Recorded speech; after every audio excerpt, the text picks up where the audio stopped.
Hello வாங்க, எப்படி இருக்குதுங்க? நல்லா இருக்குதுங்களா? இன்றைக்கி அஸ்வின் சீக்ரெட் சமையலில் வந்து சூப்பரான ஒரு ஈவினிங் ஸ்நாக்ஸ் பண்ண போகிறோம். அது என்ன எப்படி பண்ணுறதுன்னு பாருங்கள்.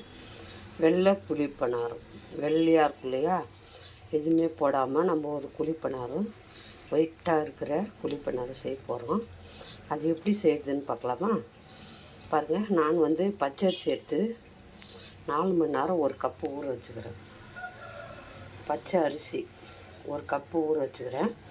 அது கூட ஒரு கப்பு ரைஸ் போட்டுருக்குறேன். ரைஸுங்க, ஒரு கப்பு பச்சரிசி, ஒரு கப்பு ரைஸு ஊற வச்சுக்கிறேன். சரிங்களா? எல்லாம் நல்லா ஊறிட்டுக்குது. இப்போ அரைக்கணும், அவ்வளோதான்.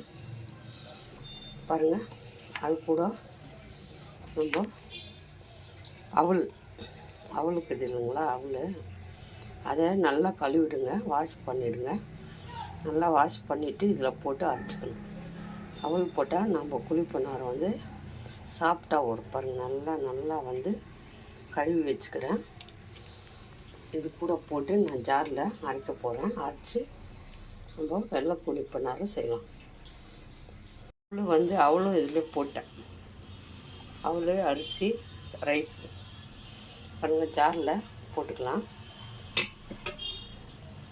ஜாரில் எடுத்து அப்படியே இதில் போட்டு நம்ம நைஸாக அரைச்சிக்கலாம். சரிங்களா? இதில் போட்டு நைஸாக அரைக்கணும். தேங்காய், ஒரு கப்பு தேங்காய் போட்டுக்கலாம். நல்லா வாஷ் பண்ணிட்டு தேங்காய் அதை எடுத்து அப்படியே ஜாரில் போட்டுக்கணும். நல்லா மேலே இருக்கிற ஓடெல்லாம் எடுத்துகிட்டு தேங்காய் ஓடு வெள்ளையாக போட்டு அரைச்சிக்கணும். நைஸாக அரைச்சிட்டு காட்டுறேன் பாருங்க. நல்லா இது வந்து நைஸாக ஆகிட்டு இருக்குது. இந்த மாதிரி நைஸாக அரைச்சிக்கணும்.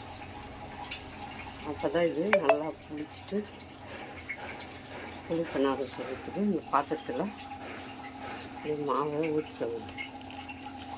வெள்ளையாக இருக்கணும் மாவு, அப்போ தான் நல்லாயிருக்கும். ஊற்றி வச்சு அரைச்சிட்டு அப்புறம் என்ன பண்ணணும் சொல்கிறேன்.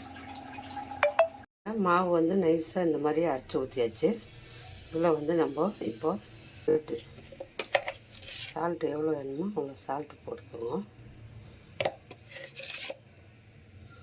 இந்த மாவுக்கு தகுந்த மாதிரி சால்ட்டை போட்டு நல்லா கை பொறுக்க மாவை வந்து நல்லா பிசைச்சிடுங்க. இந்த மாதிரி நல்ல மாவை வந்து கை பொறுத்து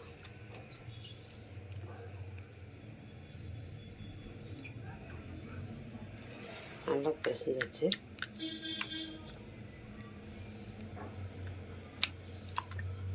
அவ்வளோதான், மாவு பிசைஞ்சாச்சு. இதை அப்படியே வச்சுருங்க. அப்படியே ஒரு 4 மணி நேரம் வச்சுருங்க. அப்புறமா வெள்ளை குழிப்பணியாரம் நம்ம போட்டு எடுத்துடலாம். சூப்பராக மாவு கரைச்சாச்சு. புளிச்சிடும் மாவு, நல்லாயிருக்கும் பணியாரம் ஊற்றுறதுக்கு. மாவு கொஞ்சம் புளிக்கிட்டும், மூடி வச்சுருங்க.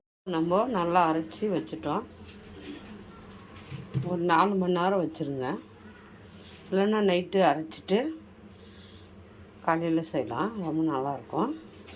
பாருங்கள், மாவு வெறும் அரிசி, கொஞ்சம் ரைஸு, அவல், தேங்காய் 4 போட்டுருக்குறோம் இதில். சரிங்களா? வெள்ளை குழிப்பணியாரம். சரிங்களா? சூப்பராக வரும், நல்லா ஒயிட்டாக. மாவு நல்லா இந்த அளவுக்கு கொஞ்சம் தண்ணியாக, ரொம்ப கெட்டியாக கலக்காதுங்க, கொஞ்சம் தண்ணியாக கலக்கிக்குங்க. கடாய் இது குழிப்பணியாரம் சட்டி வச்சாச்சு. இப்போது இதை ஆயில் இல்லைன்னா நெய் ஊற்றிக்கோங்க. கொஞ்சம் ஆயில் ஊற்றிக்கோங்க. ஓரமாக இருந்து ஊற்றுங்க. ஃபஸ்ட்லேயே நடுவில் ஊற்றாதுங்க, சீக்கிரமாக வெந்துடும். அதுக்காக ஓரத்தில் ஃபஸ்ட்டு நம்ம மாவை ஊற்றிக்கணும்.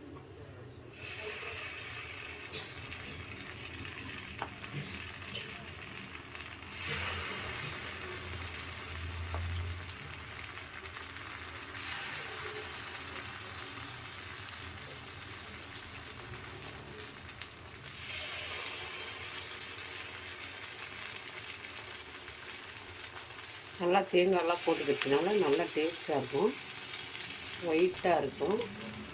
நம்ம இதில் எதுவுமே மிக்ஸ் பண்ணல.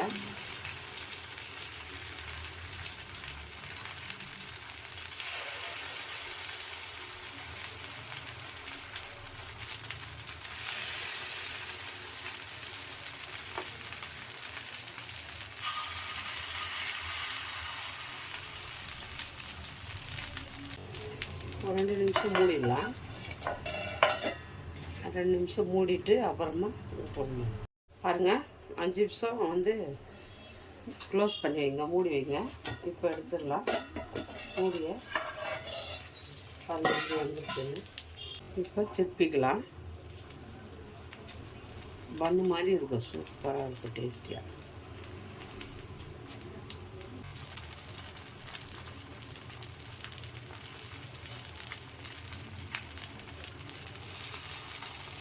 அப்படியே திருப்பிடுங்க. திருப்பி ஒரு 5 நிமிஷம் வேகட்டும்.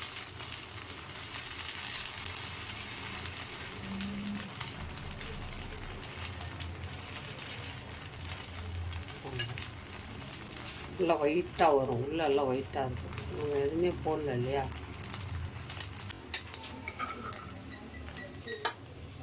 இதில் அப்படி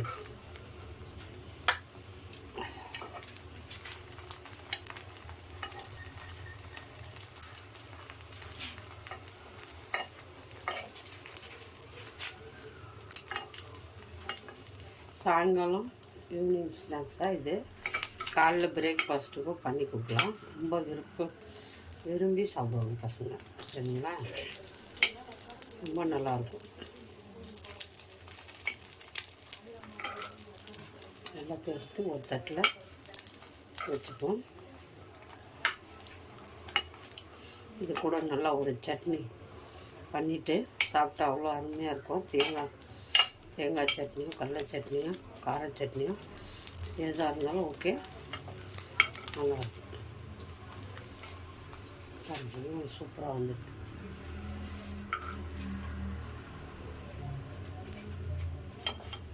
பாருங்க எவ்வளோ பண்ணு மாதிரி வந்துருக்கு, பெருசாக பெருசாக. இன்னும் வட்டி ஊற்றிடலாம். 5 நிமிஷம் அப்படியே சாஃப்டாக இருக்குது பண்ணு.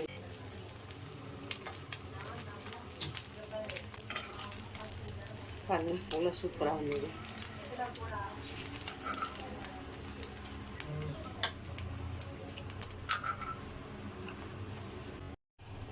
பாருங்க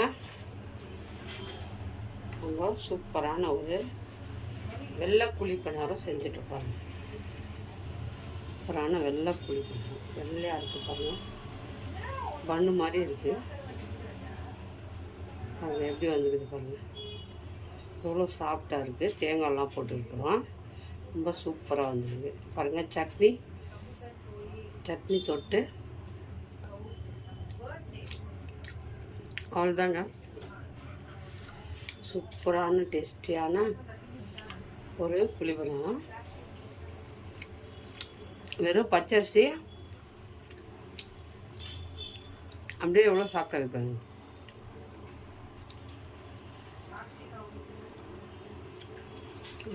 தொட்டாலே பண்ணு மாதிரி இருக்குது, செம்ம டேஸ்ட்டாக இருக்குது பாருங்கள்.